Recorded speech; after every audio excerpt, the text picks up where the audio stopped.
با سلام به بینندگان عزیز، شادگل خوجه هستم و ساعت به وقت پرگاده و در چند دقیقه دیگر من با شما خبرهای تازه را میرسونم.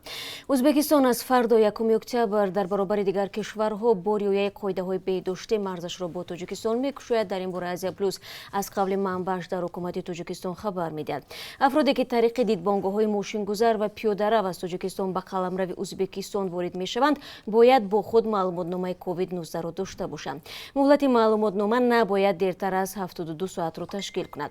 بجز این در همه گذرگاه‌های مرزی دو کشور تشخیصگاه‌ها جای کرده می‌شوند و شهروندانی که با خود معلوماتنامه طبی را ندارند می‌توانند بر عوض $20 از سنجش کووید 19 بگذرند.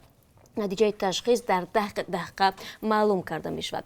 به اشخاصی که گرفتار کرونا ویروس نو هستند اجازه عبور از مرز ازبکستان داده نمی شود. در این برابر شهروندانی که از تاجیکستان به ازبکستان می روند باید حتما 2 هفته در خانه و یا مهمانخانه در کرانتین باشند. منبع آزیا پلوس گفته است مسئله برقرار کردن پروازهای منتظم بین تاجیکستان و ازبکستان هنوز مورد بررسی قرار دارد. دوستان عزیز، ما همین گونه منتظر خبری نو درباره پروازهای منبعی بین تاجیکستان و روسیه هستیم، زیرا جدول پروازهای غیر نقشه‌ای که از سوی مقامات تاجیک و روس از نیمه ماه سپتامبر ترتیب داده شده بود امروز به آخر میرسد. یادرس میشوم که از 16 تا 30 سپتامبر 71 پرواز چارتری تشکیل شده بود که از شهرهای گوناگون روسیه مسافران را به تاجیکستان انتقال داد. سفیر تاجیکستان در روسیه گفت تا امروز طریق پروازهای غیر نقشه‌ای 45,000 تاجیکان را به وطن بردند. ولی با این هم شماره داوطلبان سفر کم نمی شود. همه روزه در نزد سفارت تاجیکستان در مسکو صدها مهاجران برای نامنویسی به این پروازها جمع می آیند. آنها از شیوه نامنویس و دریافت بلیط بازگشت به تاجیکستان راضی نیستند، اما مقامات تاجیک شکایتی آنها را قبول ندارند. در فرودگاه شهر دوشنبه یک ساکن نویه فرخو را بازداشت کردند. این مرد 33 ساله به تشکیل مهاجرت غیرقانونی و فریب هموطنانش در روسیه متهم می شود.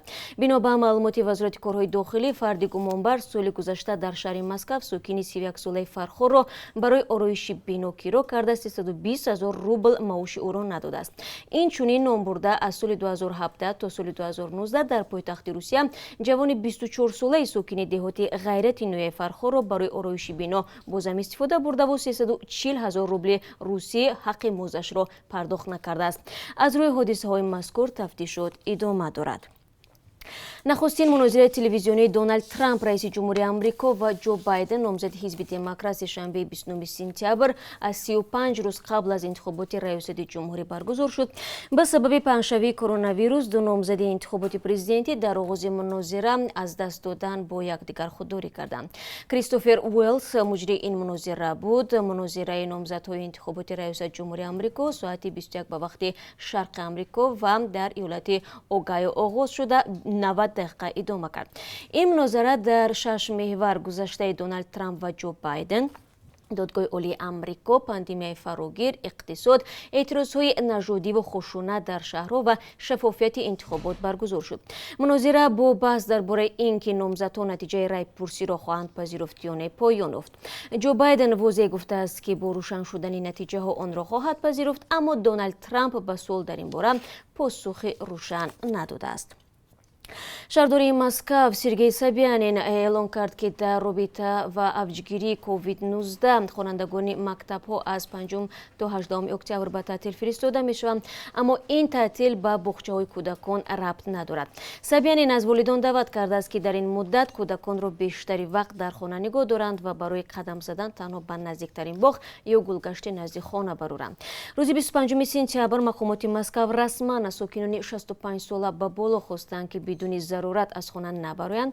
این خواهش به کسانی که بیماری مزمن دارند و همچنین زنان حامله نیز داخل دارد. به این ترتیب عملا نظام خود انزوا که بهار امسال در مسکو اعلان شده بود دوباره برقرار گردید. بر علاوه به شرکت‌های بزرگ توصیه شد که به کار فاصله‌ای گذارند. به نوشته رسانه‌ها مقامات روسیه احتمال برقراری کرانتین را بررسی دارند. رسانه‌ها می‌نویسند این احتمال به افزایش شماره گرفتاران کرونا ویروس ربط دارد. фаъолони созмони дар Тоҷикистон мамнӯи гурӯҳи 24 дар назди бинои сафорати Русия дар Олмону Бритониё тазоҳурот карданд. Тазоҳурот рӯзҳои 24 ва 28 сентябр баргузор шуд. Мегӯянд аз қазияи ба иддаои онҳо рабуда шудани фаъоли гурӯҳ Шобиддин Бадалов дар Русия ва эҳтимоли ба дасти мақомоти Тоҷикистон супурда шудани ӯ нигарон мебошанд. Дафтари матбуоти гурӯҳи 24 дар изҳороте гуфт, Шобиддин Бадалов дар Русия ҳаққи паноҳандагӣ дошт, вале ӯро рӯзи 1 сентябр дар шаҳри Нижний Новгород дастгир кардаву ба самти номаълум бурданд. Пештар масъулони вазорати корҳои дохилии Тоҷикистон истирдод шудани Шобиддин Бадаловро аз Русия ба Душанбе рад карда буданд. Ниҳодҳои дигари қудратии Тоҷикистон дар бораи қазияи ӯ то ҳанӯз изҳори назар накарданд. Маълум нест ӯ дар ҳудуди Русия аст ё ба Тоҷикистон оварда шудааст. Мақомоти Русия дар ин замина расман чизе намегӯянд. خب بینندگان عزیز، این چند خبری توضیح بود که من خواستم در این ساعت برای شما بگم. با خبرهای بیشتر از این من همه شما رو در برنامه بعد از 3 ساعت دیگر در پخش مستقیم در همین جا منتظر خواهم بود. تا اون دم خود را احتیاط کنید. سپاس که با ما هستید و روزی با براری در پیش داشته باشید.